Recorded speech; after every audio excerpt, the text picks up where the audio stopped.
Selamat pagi semuanya, perkenalkan nama saya Evita Marasregar dengan NIM 10323111034. Saya dari Universitas Bangka Belitung, Prodi Teknik Pertambangan. Di sini saya akan mempresentasikan tugas, yaitu mata kuliah hidrologi tambang. Di mana tugasnya itu mempresentasikan literatur review jurnal dengan teori terkait permasalahan pada artikel dan review artikel. Pada jurnal yang pertama dengan judul jurnal pendekatan kuantitatif dalam penentuan debit air mine inflow pada tambang terbuka, di mana teori terkait yang pertama metode rasional digunakan untuk menghitung debit air limpasan permukaan berdasarkan luas daerah tangkapan DTH dan koefisien limpasan dan intensitas curah hujan. Yang kedua, konversi digunakan untuk mengestimasi besaran rembesan air tanah yang masuk ke area tambang dengan melihat konduktivitas hidraulik dan gradien hidraulik. Dan yang ketiga, persamaan monobit digunakan untuk menghitung intensitas curah hujan.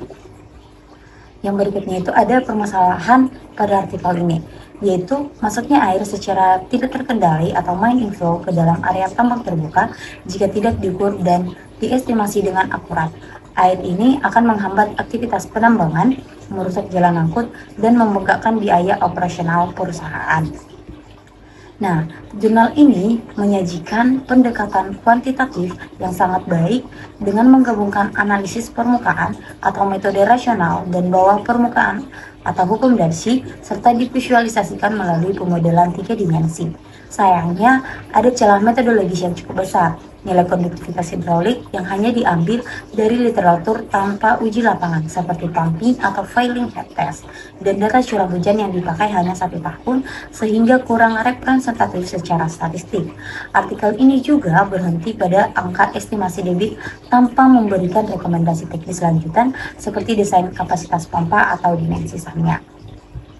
Pada jurnal yang kedua dengan judul Overview Metode Penirisan Tambang, di mana teori terkait yang pertama sistem penyaliran atau penirisan tambang atau mine dewatering, di mana konsep utama pengendalian air di tambang terbuka, metode pemodelan dan teknologi pengolahan air, termasuk penggunaan software Mudflow untuk aliran air tanah, laser safe osmosis atau IPHRO untuk perlakuan air sedimen, integrasi Internet of Things atau IoT untuk pemantauan drainase, dan bottom green structure atau BGS untuk pengendalian sedimen.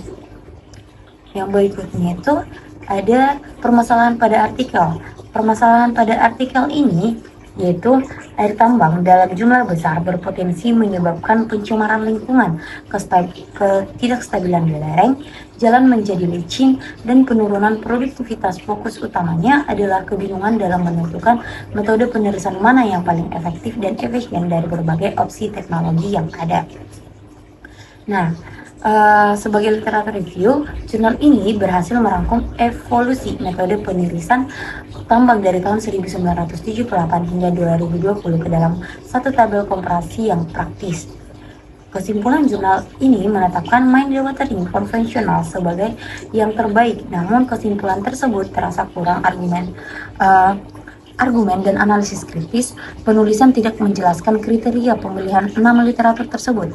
Analisisnya dangkal dan tidak ada batasan konteks yang jelas. Misalnya, apakah metode ini diaplikasikan untuk tambang batu bara tropis di Indonesia ataupun mineral lainnya. Pada jurnal yang ketiga, di mana judulnya itu perencanaan sistem penyaliran pada pit Kungkilan PT Putra Kortrindo Abadi Job Site PT Budi Gema Gempita Kabupaten Lahat Sumatera Selatan, di mana teori terkait yang pertama narasi air atau water balance, analisis gabungan antara air limpasan permukaan, air tanah, dan faktor evaporasi. Yang kedua, distribusi Gumbel digunakan untuk menganalisis frekuensi curah hujan rencana berdasarkan data historis 10 tahun. Dan yang ketiga, perencanaan SAM dan saluran terbuka mengacu pada perhitungan hidrolika saluran penampang trapesium dan standar Capman ESDM nomor 1827 terkait volume penampungan air.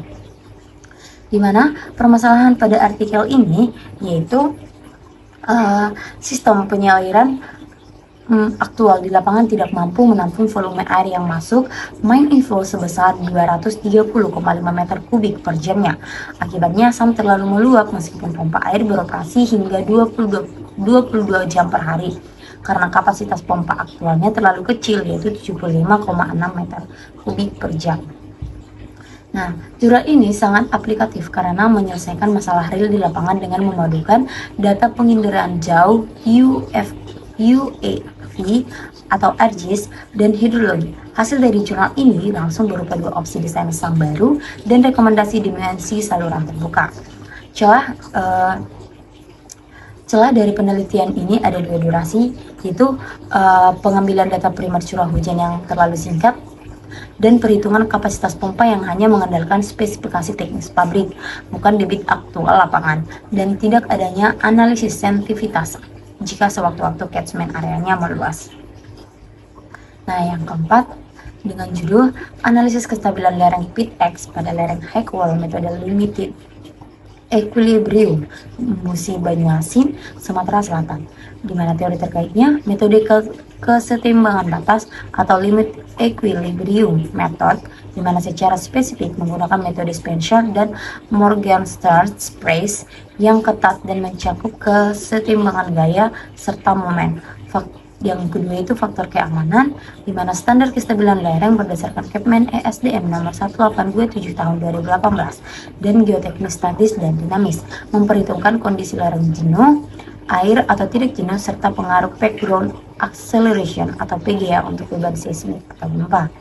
Permasalahan pada jurnal ini, potensi longsor atau ketidakstabilan pada lereng High Wall tambang batu bara PIT-X akibat kondisi formasi batuan dan pengaruh saturasi air, jenuh atau tidak jenuh yang membutuhkan rekayasa geoteknik jika nilai faktor keamanannya berada di bawah standar. Penelitian ini menunjukkan pendekatan geoteknik yang solid dengan mensimulasikan lereng dalam metode rigorous atau Morgenstern, Price, dan Spencer di bawah berbagai skenario cuaca dan beban. Resep rekayasa perbaikan dimensi lereng yang ditawarkan juga terbukti menaikkan FK hingga memenuhi standar. Kekurangan paling fatal dari jurnal ini adalah pencantuman data parameter geoteknik seperti nilai kohesi, sudut geser dalam, bobot isi yang digunakan dalam simulasi sehingga pembaca tidak bisa memvalidasi perhitungan tersebut. Selain itu, ada ambiguitas narasi mengenai porsi pengaruh beban seismik terhadap kestabilan lereng tambang tersebut. Sekian hasil presentasi dari saya. Saya minta maaf jika ada kesalahan dalam penyebutan kata. Saya minta maaf. Saya akhiri sekian dan terima kasih.